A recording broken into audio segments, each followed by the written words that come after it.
ఆది నుండి అనాది నుండి యుగ యుగాలుగా తరతరాలుగా మానవ కోటి మనుగడ సేవకు శుభకర శుభకార్యాల సేవలకు గుడి గోపుర గురు దైవ సన్నిధికి నాలుగు తీరుల నలరించేటి త్రినేత్ర నారికేళమే త్రినేత్ర నారికేళమే కల్పవృక్షం కల్పవృక్షం కల్పవృక్షం.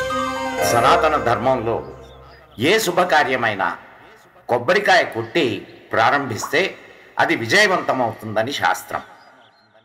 వృక్షో రక్షతి రక్షితః. హిందూ సాంప్రదాయాల్లో కొబ్బరి చెట్టుకు ఓ ప్రత్యేక స్థానం ఉంది. కొబ్బరి చెట్టులోని ప్రతి అంగం ఏదో ఒక విధంగా మానవుని మనుగడకు ఉపయోగపడుతుంది. అందుకే సంస్కృత సాహిత్యం దీన్ని కల్పవృక్షంగా వర్ణించింది. వాల్మీకి రామాయణంలోని కిష్కింధకాండలో, అయోధ్యకాండల్లో, కాళిదాసు రచించినటువంటి రఘువంశంలో కొబ్బరి చెట్లను గురించినటువంటి వర్ణన ఉంది. కొబ్బరికాయ, కొబ్బరి ఆకులు, కొబ్బరి నీరు మన సంస్కృతిలో భాగమైపోయాయి. సంస్కృతి పరంగానే కాక వాణిజ్యపరంగా కూడా కొబ్బరికి ఒక ప్రత్యేక స్థానం ఉంది అని నిస్సందేహంగా చెప్పచ్చు. కొబ్బరి ఉత్పత్తిలో మన భారతదేశం ప్రథమ స్థానంలో ఉంది. దాదాపు 1 కోటి మందికి ఈ పరిశ్రమ ఉపాధి కల్పిస్తుందని అంచనా.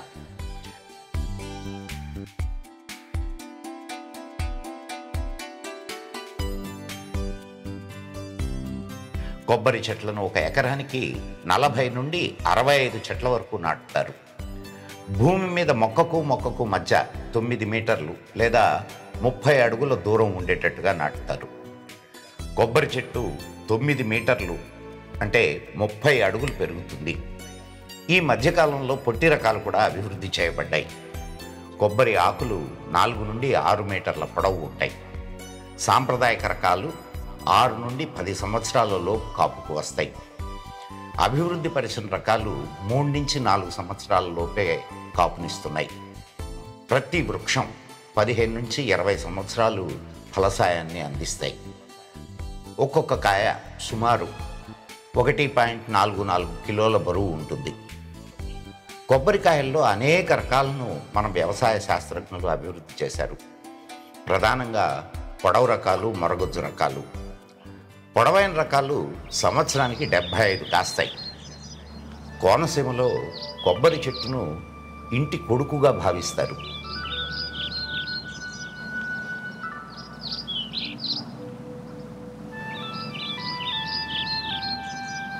కొబ్బరి చెట్టు వేళ్ళు భూమిలో 3600 వరకు ఉంటాయి. విశేషమైన విషయం ఏమిటంటే కొబ్బరి చెట్టుకు తల్లి వేరు అనేది ఉండదు.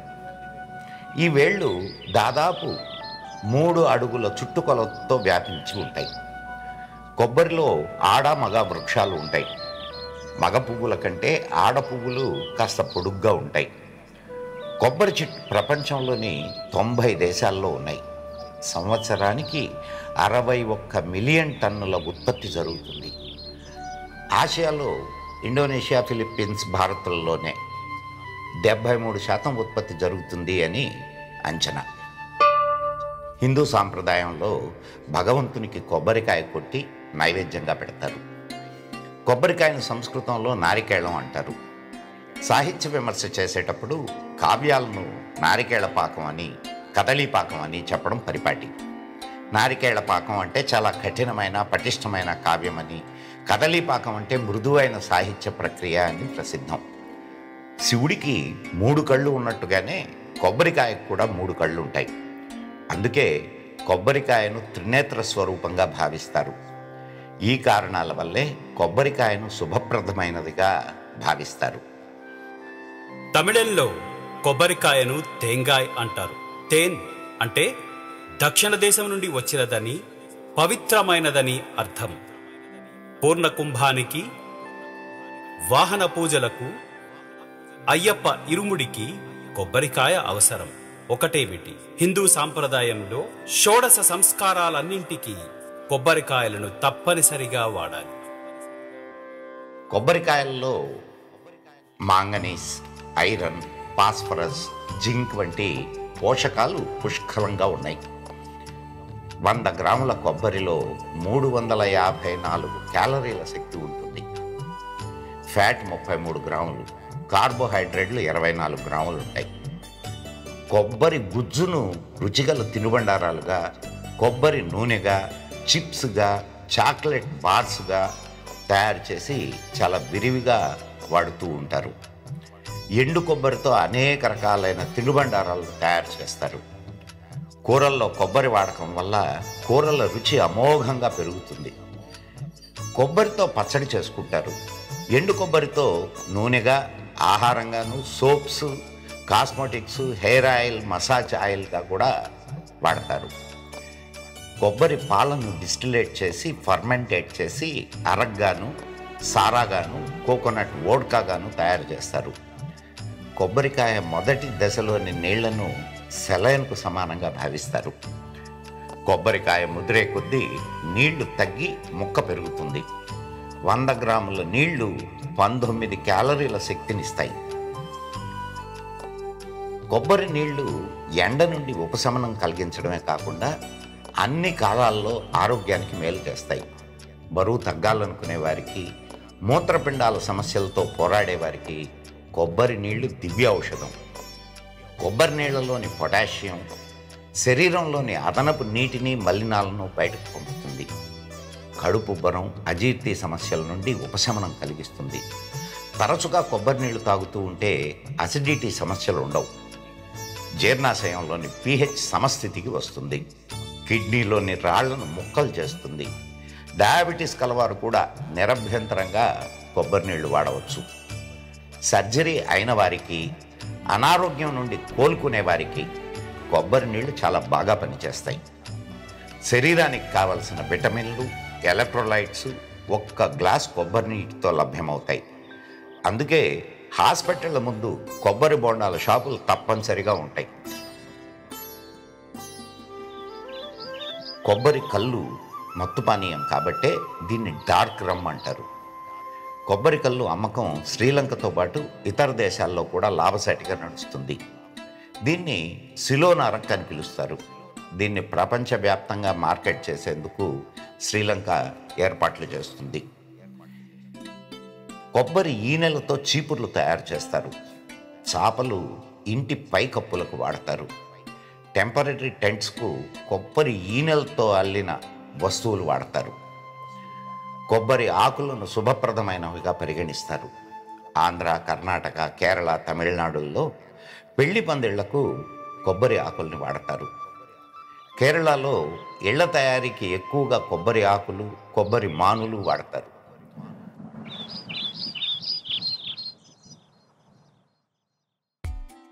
మాను, కొబ్బరి చిప్పలు వంట చెరగ్గా మరియు బొగ్గుగా చేసి కూడా ఉపయోగిస్తారు.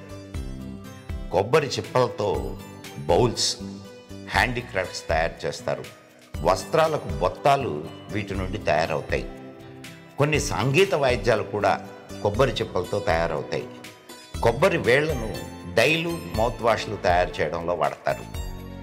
డయేరియా అంటే విరేచనాలకు తయారయ్యే మందుల్లో కూడా కొబ్బరి వేళ్లతో తయారైన మందులు వాడతారు.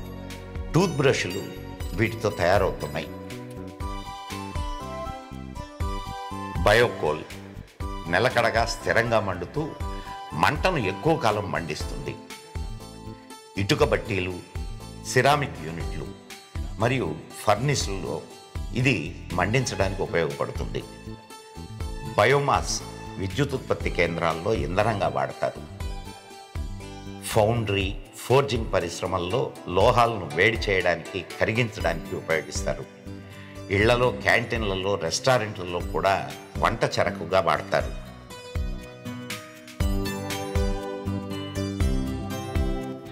కోకోనట్ షెల్ పౌడర్, కొబ్బరి పెంకు అంటే కొబ్బరి చిప్పల పొడి. కొబ్బరికాయ బరువులో 12% కొబ్బరి టెంక లేదా చెక్క కలిగి ఉంటుంది. టెంక పొడిని అనేక పరిశ్రమల్లో ఎక్కువగా వాడతారు. మస్కిటో కాయిల్స్, ధూప్ స్టిక్స్, అగరబత్తీలు వంటి పరిశ్రమల్లో వాడతారు. కొబ్బరి పీచును కాయ నుండి వేరు చేసి శుభ్రం చేసి దానితో తాళ్లను పేని తయారు చేస్తారు. కొబ్బరి నారతో చేసిన తాళ్ళు చాలా బలంగా ఉంటాయి. అలాగే చాపలు, బ్రష్లు, బోట్ మేకింగ్ సాక్స్, మ్యాట్రసెస్, కార్పెట్లకు వాడతారు. కొబ్బరి నార ప్రత్యేకంగా పురుగులు, ఫంగస్ను తట్టుకోగలదు. ఉష్ణోగ్రత, శబ్దాలను నియంత్రించే శక్తి కొబ్బరి నారకు ఉంది. తేమ, చల్లదనాల ప్రభావం దీనిపైన అంతగా ఉండదు. గట్టిగా ఉండి దీర్ఘకాలం మన్నే స్వభావం. Totally static free. దీన్ని శుభ్రపరచడం కూడా చాలా సులువు.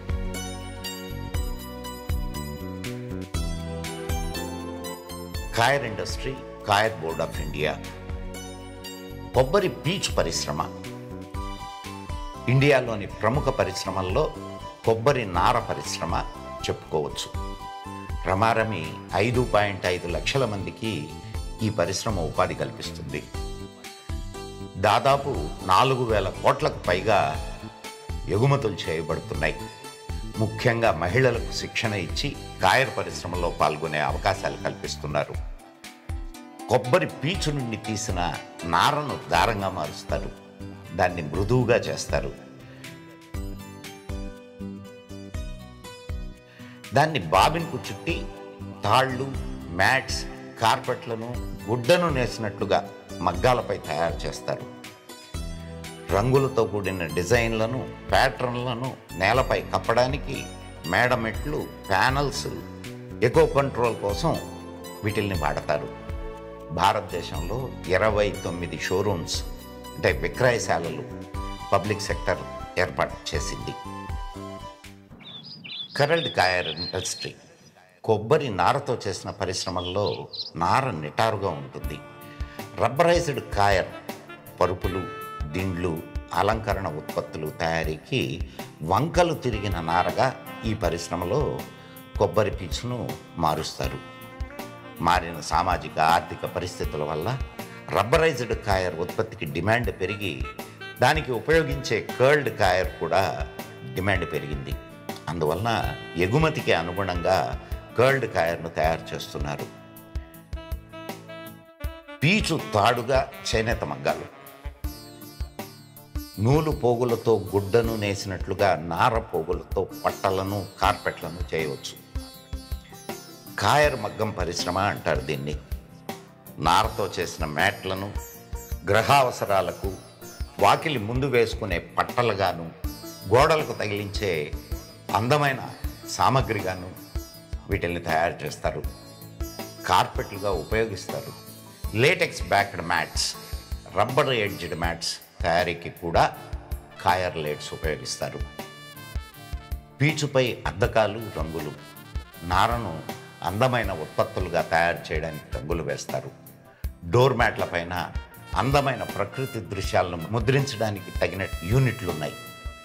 డిజైన్కి అవసరమైన ప్రదేశాల్లో సల్ఫర్ చల్లడం వల్ల దానిపై గంధకపు పొగను ఒక నిర్దిష్టమైన విధానంలో పంపడం వల్ల డిజైన్లు ఏర్పడతాయి. కాయర్ పరిశ్రమ దేశ ఆర్థిక వ్యవస్థలో గ్రామీణ ఉపాధి అవకాశాలకు చాలా ప్రాముఖ్యతనిస్తుంది.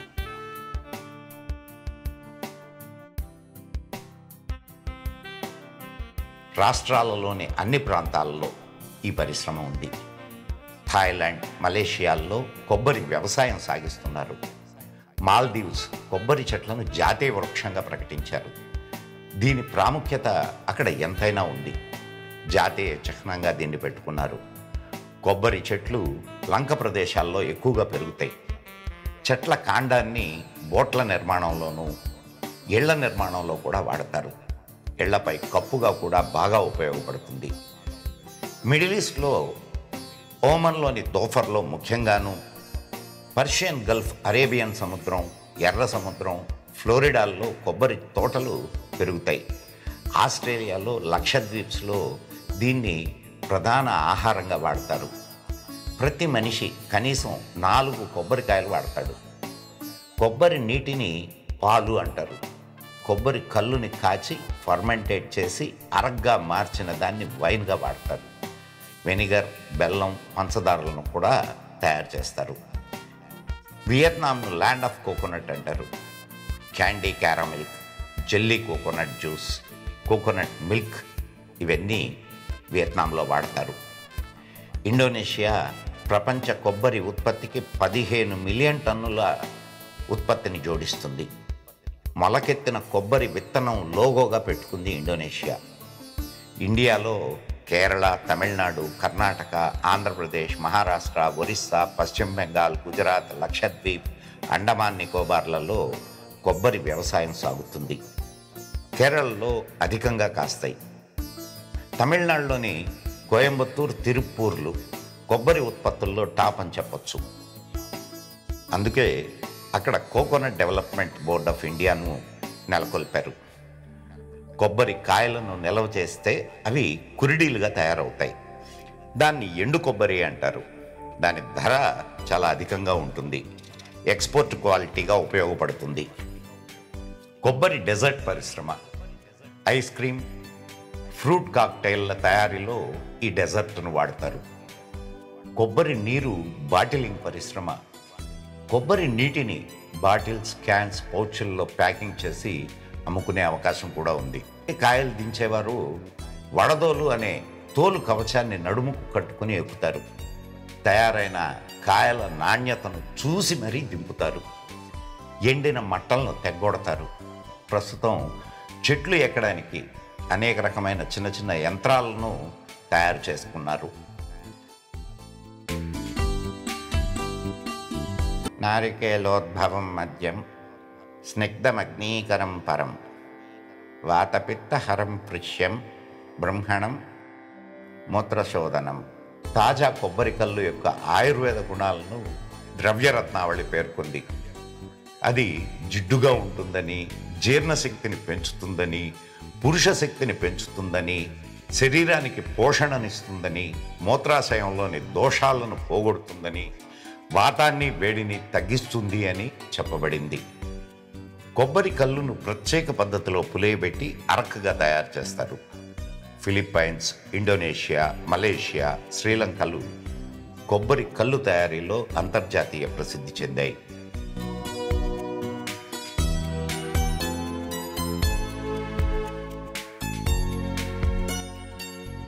కొబ్బరి తోటల్లో చెట్లు పెరిగిన తరువాత అంతర్పంటగా పసుపు, జనపనార, కోకో వంటి పంటలను పండించి రెండవ పంటగా రాబడిని పెంచుకోవచ్చు. అగ్ని, వాయువు, ఆకాశం, భూమి, నీరు పంచభూతాలు. ప్రాణ, అపాన, సమాన, వ్యాన, ఉదానాలు పంచప్రాణాలు. పంచభూతాలతో తయారైనవి పంచప్రాణాలు. పైన చర్మం, పీచు, టెంక, నీళ్లు, కొబ్బరి ఇవి కొబ్బరికాయకు పంచ అంగాలు. కొబ్బరికాయను కొడితే చర్మం, కళ్ళు, నోరు, చెవులు, నాలుక అనే పంచ స్పర్శలు గల ఈ శరీరాన్ని భగవంతునికి అర్పించినట్లే.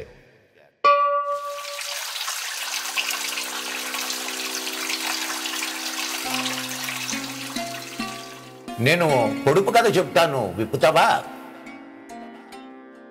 చూడు, నేను చెట్టు మీద ఉంటాను, కానీ పక్షిని కాదు. నేను చర్మం ధరిస్తాను, కానీ నేను సన్యాసిని కాదు. నాకు 3 కళ్ళుంటాయి. అట్లనే నన్ను పరమశివుణ్ణి అనుకునే పరమశివుణ్ణి కాదు. నాలో నీళ్లుంటాయి, నేను మేఘాన్ని కాదు. మరి నేనెవరినంటావు? తెలియలేదు సామె. తెలియలేదా? అది మరేదో కాదు, కొబ్బరికాయ.